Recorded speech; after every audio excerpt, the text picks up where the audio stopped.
खुलुमबाय बे समाव बडलेण्ड इंखं टेलिभिजननि स्टुडिअ'आव आं मिथिका नार्जारि दिनै मोनाबिलिनि गाहाय रादाबफ्राव दङ। गुवाहाटीनि गुबुन गुबुन जायगायाव पुलिस एनकाउन्टार सानै सिखावा जखम। आलफा उदांनि मुङाव डाकाति बिसि फिसायजों लोगोसे साथाम हमजादों। हाथिगाव बुथारनाय जाथायखौ लानानै साब्रै सुबुंखौ हमबाय। सेवाली देवी शर्माखौ एरेस्ट खालामफिनबाय। गसाइगावआव बुहुमनां आहार दौनाय सप्ता फालिनायखौ लोब्बा लानानै हानजा सुरदों।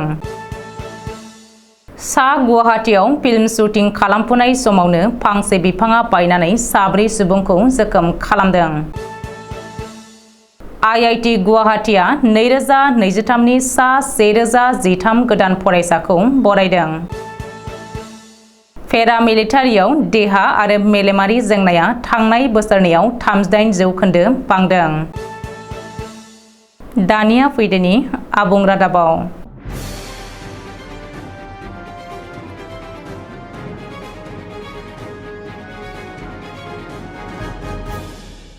रायजोआव फिन पुलिस एनकाउन्टार बे खेबाव गुवाहाटी नोगोरमायाव पुलिसनि एनकाउन्टार।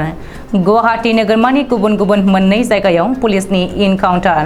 नोगोरमानि पानिकाइटी आरो बेदुबारियाव पुलिसा एनकाउन्टार खालामनायाव सानै सिखावा गोब्राब जोखोम जादों। बबेखानि पुलिसनि गुलियाव जोखोम जानाय सानै सिखावखौ साउथ सालमारानि महिबुल हक आरो गुवाहाटी पल्टन बाजारनि अभिजित राभा होनानै सिनायथिदों। मिथिनो हानाय बायदिब्ला सानै सिखावा पुलिस जिम्मानिफ्राय खारखुमानो नाजानायाव पुलिसा गुलि गावनो गोनां जायो, जेराव बिसोर सानैबो सिखावनि आथिङाव पुलिसनि गुलि नाङो। बेदुबारियाव खालामनाय पुलिस एनकाउन्टाराव महिबुल हक मुंनि सिखावा जोखोम जायो आरो पानिकाइटीनि एनकाउन्टाराव अभिजित राभा मुंनि सिखावा जोखोम जायो। बबेखानि पुलिस एनकाउन्टाराव जोखोम जानाय सानैबो सिखावखौ गुवाहाटी मेडिकेल कलेज हस्पिटालाव थिसननाय जादों होननानैबो मिथिनो हादों। रिपर्ट बायदिब्ला गुबुन गुबुन सिखावा खावनाय मबाइलफोरखौ महिबुल हकनो फानोमोन। आलफा उदांनि मुङाव डाकाति मरानाव जादों बे जाथाया। मरानाव आलफा उदांनि मुङाव डाकाति खालामनानै सासे आइजोखौ लाफानानै साथाम सुबुं हमजादों। बुधबारखालि मरान पुलिसा होसो हमदों बै साथाम डाकाइतखौ। मिथिनो हानाय बायदिब्ला थांनाय 31 जुलाइ खालिनो बै साथाम डाकाइतआ डिम'आव पबित्र कलिता मुंनि सासे फोरोंगिरिनि न'आव आलफा उदांनि मुं लानानै डाकाति खालामदोंमोन।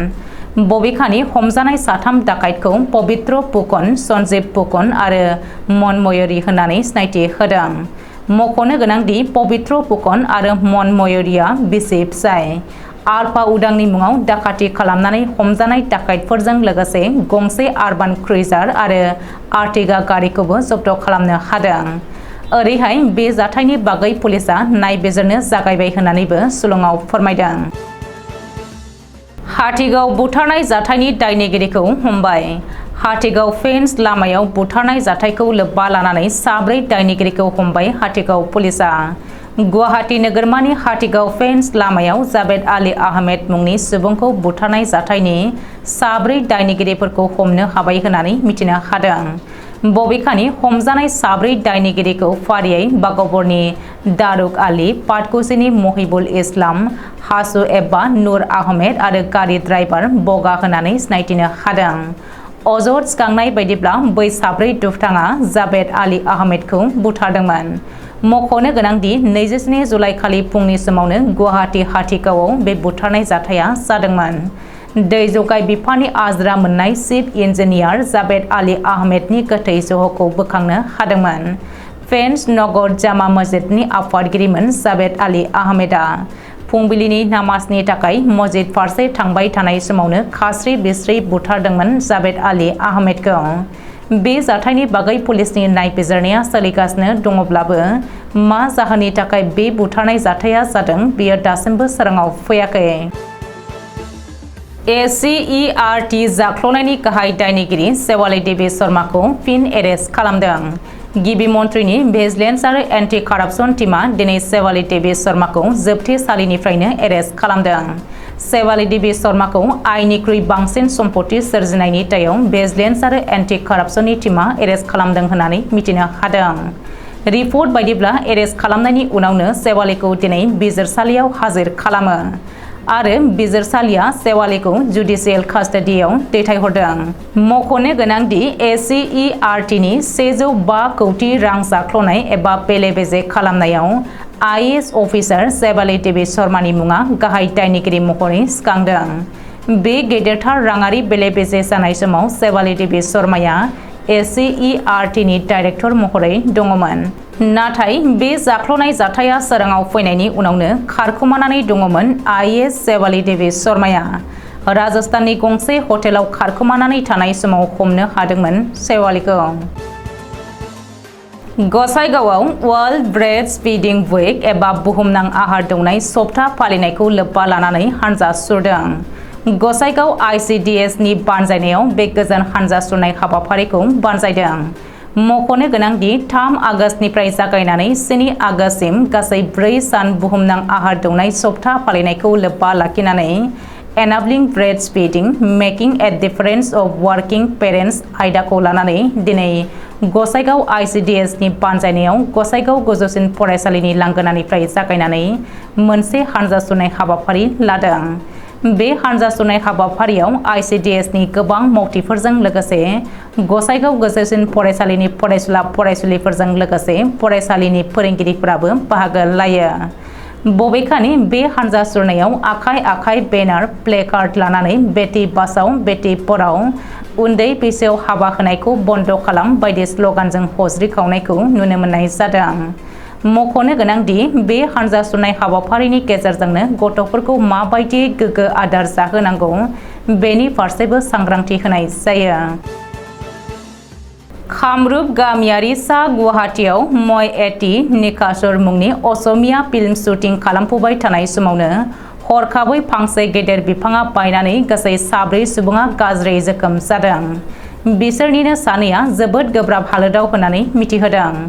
जोखोम जानायफोरखौ लोगो लोगोनो सा गुवाहाटी एबा आमिनगावनि जीएनआरसी हस्पिटालाव लोगो लोगोनो देहा फाहामथाय होनो थिसननाय जादों। गोब्राब जोखोम जानाय सानैनि मुंखौ फारियै प्रमद दास आरो मृदुल होनानै सिनायथि होदों। मुलुगनि टप 20 रेंकिंआव जायगा आवग्रिनो हानाय गुवाहाटी आईआईटीआ 2023 मायथाइनि गासै सा 1013 गोदान फरायसाखौ बरायदों। बे फ्रेशमेन स'सियेल हाबाफारियाव बाहागो लानानै आईआईटी गुवाहाटीनि डाइरेक्टर प्रफेसर परमसेर के आयारआ गासैबो गोदान फरायसाफोरखौ बरायनानै बुंदों दि मोनफ्रोमबो बिफाननि फरायसाफोरनि थाखाय आईआईटी गुवाहाटीआ जेब्लाबो नांगौ बायदियै फरायनो एबा सोलोंनो खाबु होगासिनो दङ आरो बेनि मुलाम्फाखौ बयबो फरायसाफ्रा लानो नाजानांगौ।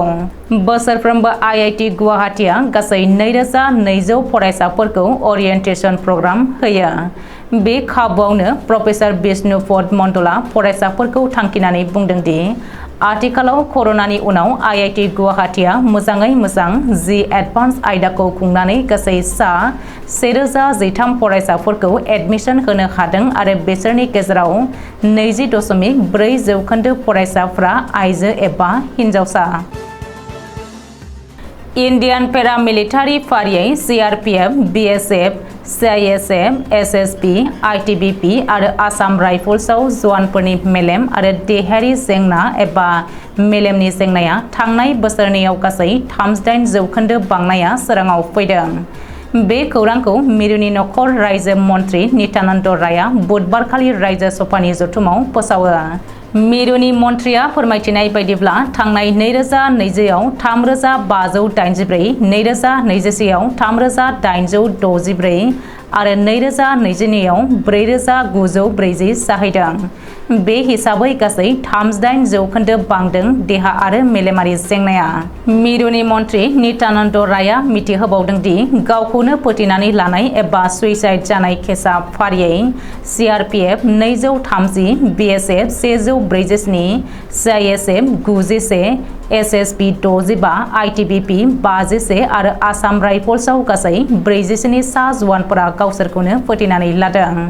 मिरु सरकारनि नखर बिफाना बेफोरनि सायाव फरायथौनो गोजौ सारिनि गोसो डाक्टारफोरखौ फरायथौआरि कमिटि दानानै होनो थाखाय सानदों होननानै मन्थ्रि नित्यानन्द रायआ बुंबावदों। दिनै मोनाबिलिनि रादाबा एसेनोसै। गोजोन्थों।